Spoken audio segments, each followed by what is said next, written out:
All right, Romaine. Romaine, where'd you grow up? Where are you from originally? Grew up in Chicago. Chicago. West side of Chicago. West Side. And tell me about your family growing up. You had mom and dad? Yeah, I had a mom and dad. I grew up in a house with 5 sisters, didn't have any brothers, and mom alone on welfare, and grew up in a neighborhood where as the drug dealers and the pimps and everything was just everything. Yeah, the West Side is Right. the classic hood, right? Classic hood, that's what it is. Where's dad? What do you mean? Did you have a dad? Well, I had a father, but I didn't have a father actually growing up, immediately in the house. No, I grew up in the house with 5 women and my mama. Mm-hmm. How far did you go in school? I went to 6th grade, and I went later down and got a GED, down the line. And you got started in the game at what point? I got actually started in the game. When you say game, what do you mean? Just in the game with women, or in the game, period? Pimping. Huh? Pimping. Well, I got in the game, I would say, in about 1976, 77. And you were how old? I was 17 years old. 17. You learned it from somebody? What I'm now? Did you learn it from somebody? Well, I wouldn't. Well, you always learn from somebody, but I wouldn't actually just say I had a drive for, in the neighborhood. I come up in the, streets of where you had Don Juan. You had the best. You had you had the best to learn from. You had God. You had a bunch of Squeaky. You had Burrell. You had guys. Generally, you just had some guys you look at. No matter how guys may look at it, Bishop was like a guy in our neighborhood that, you wanted to be like him. Bishop would cruise down the street in his green and gold Rolls Royce. Oh, yeah. And everybody would point and chase his car. Hey, I want to be like that right there, Jack. Real talk. Yeah, that's what it was. He was a celebrity. Huh? He was the celebrity in the hood. Oh, yeah, he was just the celebrity. And, like I said, a lot of guys might say, hey, I don't know how far they go with him, but when you look at it right now, if you look at it today, he really the platform for a lot of stuff that's going on, really with these players. Yeah, with these players. You can't underestimate the importance of the Bishop in the game, right? Yes, right. And tell me about your first girl. Oh, well, my first girl actually was a friend of mine. Me and a friend of mine, I had a friend named Icy. We was just called ourselves players in the neighborhood, and it was this girl. She was shooting marbles like a tomboy, and he had he was at her and I was at her. He messed around, went to one of them little foreign homes, and when he got back, she was my girl, and had a baby by then, You have kids? How many kids you got? I got 5 daughters. 5. I don't have a son. You raise your kids or no? Well, I did a lot of time, away, so that I wasn't able to actually, raise my daughters the way I wanted the daughter. But a lot of time had been taken away. But I have had some time now, getting my life back in order to. I have amend a lot of ends, So tell me about your history. You did some prison time along the way. Yeah, I did some prison time. I had a life sentence.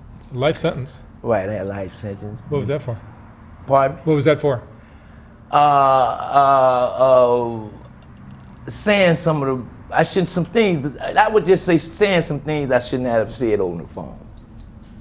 And they gave me a life sentence right here in California because something I said over the phone.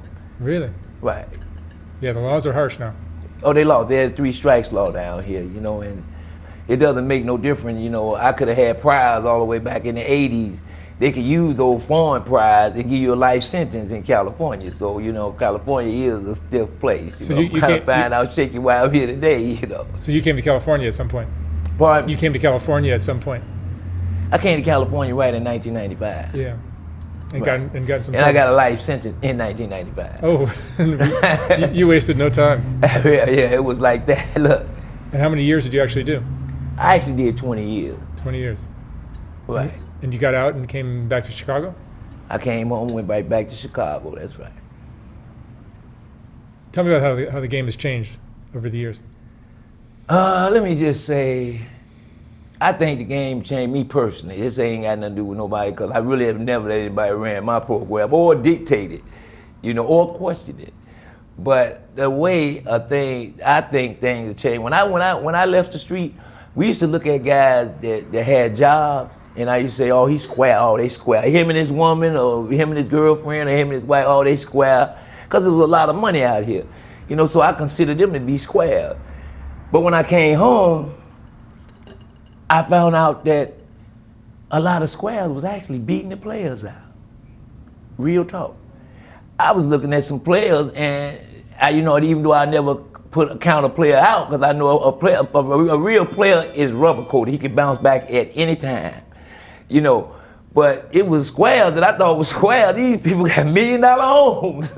You know what I'm saying? I'm saying, damn, they really beating the players out around here now. It really have changed because, you got a younger generation right now, and they got a way of thinking that the game go like this, and you got the older generation that think the game go like that.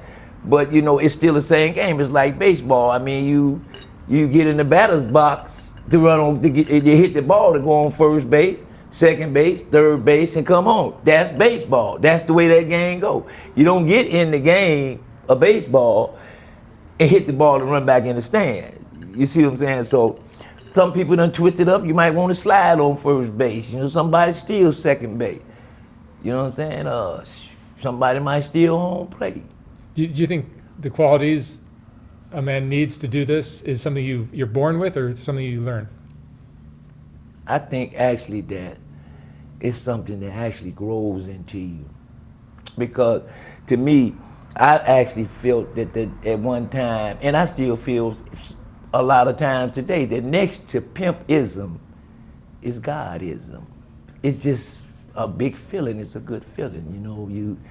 You can get a whole lot of money over here. You might get a good feeling from it. But if you get you not have to get that much money over here with this hoe, and it's a much better feeling. I mean, it's just what it is what it is. And tell me about the women that you work with. Is that something that not any girl can be a hoe, right? Would I say any girl can be a hoe? Yeah, no, I would say. No, I don't think any. There's a chicken, certain type. I think anyone can sell pussy, yes, but I don't think anyone can be a hoe. Because you got a lot of women out here right now don't even know they hoe. They done fucked their balls. They done had sex with the supervisor for a different spot in jail. You know what I'm saying? But then they'll downrate a sister because she sold her pussy and did what she wanted to do with her money. So, no, I don't think it's like that. No way.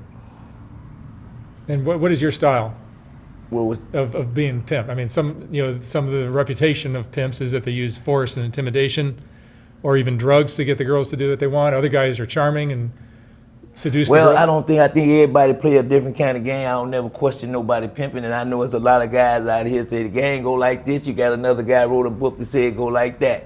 You got another guy that say it goes like this. But like I say, it's only one way to play the game. You understand me? And that's that you have to get paid. How many girls do you have?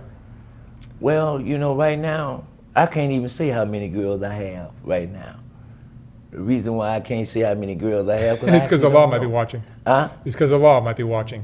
I mean, I wouldn't want to say anything, that would, deeply incriminate me. Right. But I don't want to get you in trouble. okay. And what do you think of technology and how it's played a role in the game now? Technology? Yeah, internet, all that. Well, Is the track still the way? as far as the internet is concerned, my idea of a real chick really getting some money is on the concrete. I mean, I just, I don't like the internet chicks and the cyberspace chicks, you dig? I'd rather see them get it straight on the concrete. You ever been in love before? Of course. With one of your girls? I don't see somebody that can't. Have I ever been in love with one of my girls? Mm-hmm. Of course. I had 5 women and loved every one of them. Every one of them. Wasn't not one I didn't love. What was your favorite part of your life? What the favorite part of my life would have been? Yeah. I would say probably back in 89, 90. Everybody got a point in their life where they blossom, where things went real good for them. And I would say probably, I had really begun to blossom probably maybe 89 or 90. Money was good. Yeah, money was good, you know, it was a different kind of thing, even though we still had drugs around, you know, you still had a lot of good instruction, and then come around with the cyberspace women's and the chicks with the, you know, running off, being renegades, and, you know, it just got real messed up, you know. I think that back then was a better time. Well, I can go further back than when it was good, but you know, it to somebody right now, it could be their time. And you know, and it just might not be somebody else's time. Somebody had a good time 5 years ago.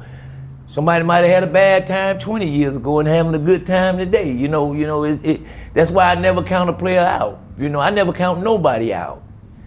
You know, I never say, I don't speak of this game as levels, you know what I'm saying? Because I can say this man is on my level, he is on that level, or you not on my level, but how can I say that when this man can walk into a 7-Eleven with the right damn numbers and I'm no longer on his level? You know what I'm saying? I'm no longer on his level no more, so that's why I don't use levels, you know what I'm saying? Because anybody can flip. We all rubber coated, we bounce back, you did. Yeah, survival, and it's really just an elevated form of street hustling, right? An elevator form of street Yeah. hustling? What do you mean? I mean, just it's a lot of people in the hood are hustlers, Right. and this becomes like a elevated way of hustling, where you're driving a beautiful car and you're dressed nice and you're surrounded by beautiful women. Right. Okay, I would say that. Yeah. I would say that it. You know, that- it's much more respected than being a drug dealer, perhaps.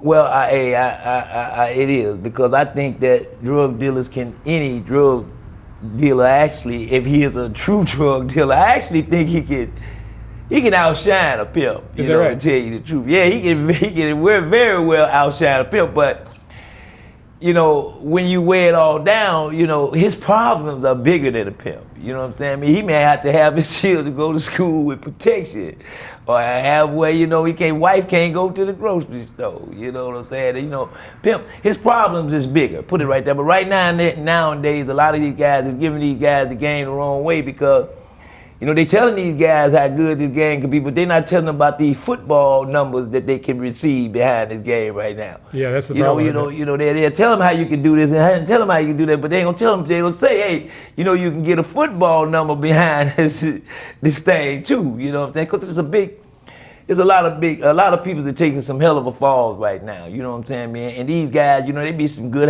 guys, good hustlers, get caught up in the wrong twist, and down goes Frazier, man. You know, real tough like that. Mm-hmm.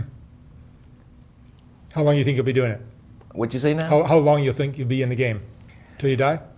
I actually think I'll be in the game probably the rest of my life. I don't think, you know, my ways have changed. You know, I can say I've tried them, but they don't seem to work. You know what I'm saying? They just, you know, somehow it's like Dr. Jekyll and Mr. Hyde. It's like something just keep coming back for you. You know, I can't sit up with a square long, you know, because it's not me. You dig what I'm saying? A square is not me. So I mean, you know, some things just go together. Shoes and clothes, pimps and hoes. You know, some things just go together, and that's the way it is. And ain't no way you can change it. Do you have any regrets in your life? Any what? Regrets?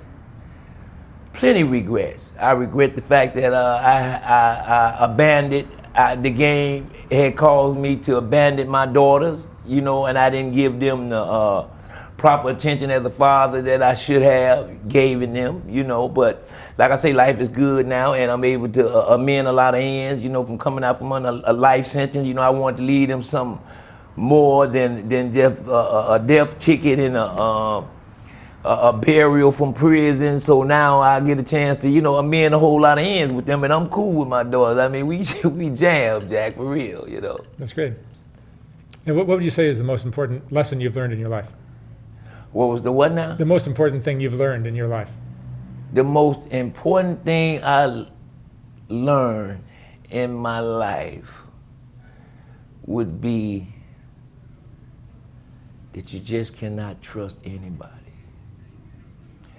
I learned the hard way. I had somebody looking me in my face and telling me a thing, and I ended up getting a life sentence. You just cannot trust any. You know, I think trust has to be built. People use that word of saying it has to be built. You have to build it. You have to see it.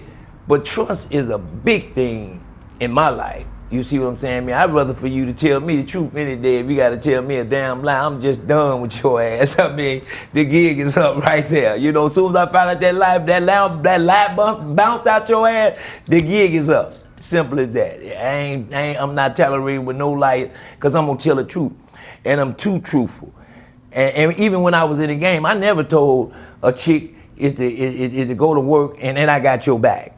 You understand me? How can I have your back? I'm at home. You know what I'm saying? How can I have your back? Go to the truth. I'm down here with the players. You know, I'm riding around. I gave it to him in the raw. I let him know right off the back, baby, you can jump in that car and this will be the last car you ever jumped in your life. And you got to go in there thinking it just like that. I kept it all real. You dig what I'm saying? That's why it's been real with me. All right. Romaine, thank you so much for sharing your story. Thank you, sir. I wish you the best of luck out there. And hey, man, I like that. Be careful. You did. Be careful. Hey, I like that.